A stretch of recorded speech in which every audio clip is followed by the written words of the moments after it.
Selamat pagi, Assalamualaikum warahmatullahi wabarakatuh. Pertama-tama terima kasih kepada fasilitator kami, Prof. Puruhito, serta kakak-kakak dan rekan sekalian. Pada pagi ini, izinkan saya membacakan journal reading dengan judul Autolog Saphenous Vein dibandingkan dengan heparin bonded expanded PTFE sebagai material untuk bypass femoropopliteal pada pasien dengan CLI. Ini sebuah studi di Italia yang menggunakan propensity score match analysis. Jadi pada pagi ini izinkan beberapa poin yang akan kami fokuskan. Yang pertama, beranjak dari diskusi dari autor ini sendiri. Jadi autor ini membuat penelitian hal ini untuk membuka wawasan atau sebagai masukan pada guideline yang sudah ada bahwa selain dengan GSV atau SVG yang sudah diakui sebagai primary graph pada kasus bypass CLI, pada HEPTFE ini bisa juga digunakan menurut peneliti ini. Memang dari beberapa literatur tidak mendukung penggunaan graf tersebut. Beberapa penelitian yang sudah ada dan jurnal sudah ada memang sebagian besar menolak penggunaan HPTFE. Namun pada penelitian ini dengan penilaian primary potensi selama 5 tahun ternyata tidak ada perbedaan yang bermakna dibandingkan dengan GSV. Baik secara primary potensi maupun secondary potensi, juga pada limb salvage maupun amputation free survivalnya.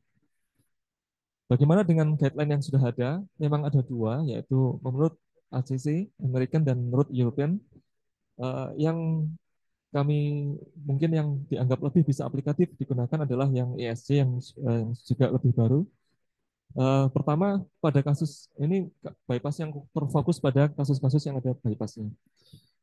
Yang penggunaan SAPT direkomendasikan pada kasus bypass infraimunal. Kemudian penggunaan vitamin K antagonis ini tidak rutin digunakan, tapi memang perlu masih bisa direkomendasikan, terutama jika graf yang digunakan adalah bukan graf autolog seperti SVG. Kemudian penggunaan DAPT juga bukan merupakan hal rutin, tapi bisa dipertimbangkan juga. Kemudian bagaimana pilihannya, kapan kita menggunakan bypass atau melakukan bypass, yaitu jika terdapat pasien yang risiko surgerinya tidak tinggi, kemudian ada long lesion dikatakan lebih dari 25 cm. Nah, kemudian pilihannya adalah menggunakan Saphenous Vein Graft, SVG, Great Saphenous Vein. Rekomendasinya adalah 1A. Sedangkan endovaskular ini memang lebih dipilih kedua setelah SVG, dan di sini juga tidak disebutkan graft lain selain SVG. Namun pada pasien yang memiliki risiko operasi yang tinggi, penggunaan endo juga lebih dipertimbangkan daripada operasi. Uh, Dikenal juga istilah klasifikasi lesi pada popliteal yang digunakan adalah TASC. Ini berdasarkan panjang lesinya, jumlah lesinya, kemudian seperti apa lesinya, total oklusi atau tidak. Ini ada A, B, C, D, A, B, C, D. Yang lebih direkomendasikan pada surgery adalah terutama yang D, dan C juga indikasi surgery, namun pada beberapa kasus bisa dilakukan endo. Nah, untuk teknik open, ada sedikit kami bahas tentang bagaimana approach-nya. Eh, yang pertama adalah bisa melalui medial approach maupun lateral approach. Beberapa landmark yang bisa kita perhatikan, terutama pada sisi distalnya adalah insisi pada tepi medial posterior dari os tibia. Kemudian kita insisi, di sini kita akan ketemu dari SVG. Nah, SVG ini bisa kita gunakan nanti sebagai grafnya, baik in situ maupun kita balik. Kemudian pada sisi lateral juga bisa digunakan, tapi di sini kita akan menemui os fibula yang pada beberapa kasus harus direseksi dahulu. Untuk anastomosis di sisi proksimalnya pada SF atau superficial femoral artery, di sini landmarknya adalah groove atau cekungan dari otot kompartemen anterior dan otot kompartemen posterior. Kemudian kita susuri di sana, kita bisa attach dari SFA. Kemudian kita beranjak ke penelitian ini lagi. Jadi pada peneliti ini adalah sebuah studi retrospektif untuk menilai dari beberapa kasus-kasus yang dilakukan bypass pada kasus CLI yang Biloni, kemudian dinilai operatif dan net outcomes-nya. Ini sebuah single center di mana studi retrospektif dengan propensity match score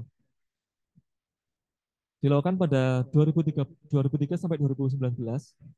Setelah memenuhi kriteria inklusi dan eksklusi didapatkan sampel sebanyak 166 pada yang menggunakan PTFE heparin graft dan GSV sebanyak 109 sampel. Kemudian kapan dilakukan surgery bypass? Pada peneliti ini menggunakan kriteria yaitu jika terdapat ischemic response dan ankle brachial indexnya adalah kurang dari 0,4. Kemudian ada tanda-tanda dari tissue loss seperti ulcer maupun gangren yang dibuktikan dengan adanya tanda PAD atau CLI tersebut. Kemudian dilakukan jika mortality-nya adalah tidak lebih dari 50%. Kemudian adanya kompleks inguinal lesions yang tadi mungkin dihubungkan dengan TASC yang C dan B, baik long lesion, kemudian melibatkan popliteal atau trifurcation, kemudian severe dan diffuse calcification, serta ada riwayat endovaskuler yang fail.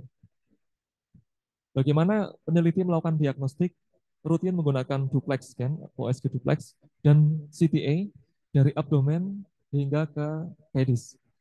Kemudian dinilai apa kriteria grid saphenous vein sebagai graf yang baik, yaitu jika diameternya lebih dari 4 mm dan tidak ada tanda-tanda varises maupun ada trombosis dari vena itu sendiri.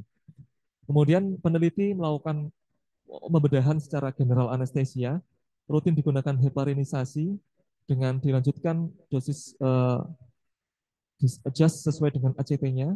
Kemudian bisa digunakan in situ graft maupun reverse technique graft.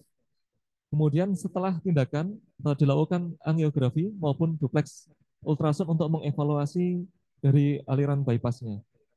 Kemudian bisa dilakukan amputation jika ada extensive ulcer maupun ada dry gangrene pada pedis. Kemudian pada peneliti ini memang menggunakan double antiplatelet terapi selama 3-6 bulan dan diikuti dengan single antiplatelet. Lalu bagaimana hasilnya? Dinilai berdasarkan situasi klinis, kondisi klinis, kemudian ultrasound duplex, apakah terjadi masih paten atau oklusi. Bagaimana dikatakan oklusi jika tidak didapatkan flow pada distal dari graf itu sendiri. Kemudian apakah terdapat progresivitas dari penyakit yang sebelum di bypass ternyata malah grade-nya bertambah.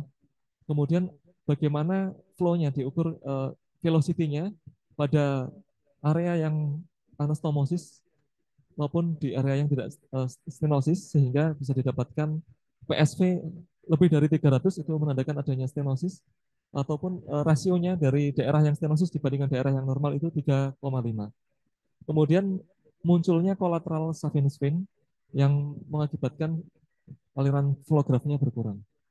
Nah, pada peneliti ini melakukan reintervention jika didapatkan kriteria stenosis seperti yang sudah disebutkan di atas, meskipun asimptomatik, kemudian adanya bukti oklusi. Nah, apa yang dinilai selama full up selama periode pendidikan ini, yaitu ada primary patency, kemudian assisted primary patency, ada secondary patency, ada freedom of amputation, amputation free survival, dan overall survival. Yang perlu dijelaskan di sini adalah definisi primary patency pada peneliti ini yaitu graf tetap baik, berfungsi dengan baik tanpa adanya intervensi selanjutnya. Sedangkan pada assisted primary patency ini graf berfungsi baik namun harus ditambah tindakan untuk memperbaiki atau memperlancar dari patensi grafnya. Sedangkan pada secondary patency adalah ini tetap terjadinya patensi namun ada riwayat trombosis yang dilakukan tindakan. Tentunya kalau freedom of amputation berarti bebas dari amputation, dan free survival of amputation ini adalah tidak dilakukannya amputasi dan akibat kematian dari amputasi itu sendiri. Nah, dari hasil penelitian selama periode 2003 sampai 2019 itu didapatkan bahwa dari berbagai univariat variabel ini ada 4 variabel yang ternyata berbeda bermakna pada kedua kelompok, yaitu hyperlipidemia, kemudian arterial hypertension, Kemudian adanya less than two outflow of vessel yang terlibat, kemudian terlibatnya dari tibial anastomosis. Nah, keempat ini dibandingkan dengan variabel yang lainnya, ini memiliki perbedaan pada kedua kelompok. Lalu pada penilaian yang lain, yaitu bagaimana site anastomosisnya pada peneliti ini, ternyata pada proksimalnya peneliti menggunakan common femoral artery dan superficial femoral artery, memang lebih dominan common femoral artery karena potensinya dianggap lebih baik untuk proximal anastomosis. Sedangkan pada distal anastomosis dominan adalah di popliteal artery dan bahkan bisa sampai ke sisi distal namun tidak dominan. Kemudian apa yang dilakukan juga selama intraoperatif selain bypass, ternyata peneliti juga melakukan open prosedur untuk memperbaiki patensinya pada sisi proksimal maupun dengan endovaskular ataupun dengan pada sisi distal juga beberapa dilakukan, misalkan seperti vein cuffing, bahkan dilakukan patch maupun dengan PTFA ataupun dilakukan AFF. Untuk hasilnya, peneliti berhasil melakukan follow up dengan median follow up-nya sebanyak 37 bulan, di mana 57 kasus adalah terjadi mortalitas. Sebagian besar mortalitasnya diakibatkan oleh penyakit kardiak dan kanker. Pre-interventionnya tadi bisa dilakukan baik endovaskular, bahkan rebypass lagi. Atau beberapa kasus juga immediate amputation yang nanti dilaporkan gagal sebagai free survival of amputation. Nah, pada follow up-nya, outcome-nya dari level atau dari anastomosisnya, ternyata ini sebenarnya tidak jauh berbeda. Jadi P-nya tidak kurang dari 0,05, baik pada kasus yang biloni bypass maupun tibial bypass pada kedua kelompok. Sedangkan pada analisis tadi keempat variabel yang berpengaruh tadi, hanya hiperlipidemia dan distal anastomosis. Jadi pada analisis multivariat ini didapatkan hasil hazard ratio-nya pada hiperlipidemia sebanyak 1,8. Artinya pasien dengan hyperlipidemia, kegagalan patensi bypassnya meningkat 1,8 kali dibandingkan orang yang tidak hyperlipidemia dan 2,9 kali lebih gagal pada pasien yang anastomosisnya ternyata di area tibialnya. Long term dengan long term follow up-nya, ternyata primary patensinya memang secara umum sedikit lebih baik pada GSV. Namun menurut peneliti ini datanya tidak begitu jauh berbeda sehingga dianggap primary patensinya selama 60 bulan ini hampir sama dengan yang GSV. Tentunya penelitian ini memiliki banyak kekurangan karena adanya studi retrospektif, kemudian non-randomized study walaupun sudah dilakukan matching dengan propensity score, dan tidak dilibatkan vena dari kontralateralnya. Jadi populasinya hanya yang vena ipsilateral, kemudian tidak digunakan juga vena-vena lain yang secara teori bisa digunakan seperti vena savena parva dan vena dari ekstremitas superior. Dari penelitian ini dapat kita simpulkan bahwa menurut peneliti, savena magna masih merupakan first choice dari pilihan graft pada bypass biloni pada kasus CLI. Namun jika SVG tidak available, HIPTF ini dapat digunakan sebagai alternatif. Kemudian 5-year survivalnya, 5-year prognosisnya sama antara ASV dengan yang EPTFE pada kasus CLI. Tentunya ada cost issue pada penggunaan HEPTFI, namun pada beberapa negara maju bukan menjadi masalah. Mungkin sekian.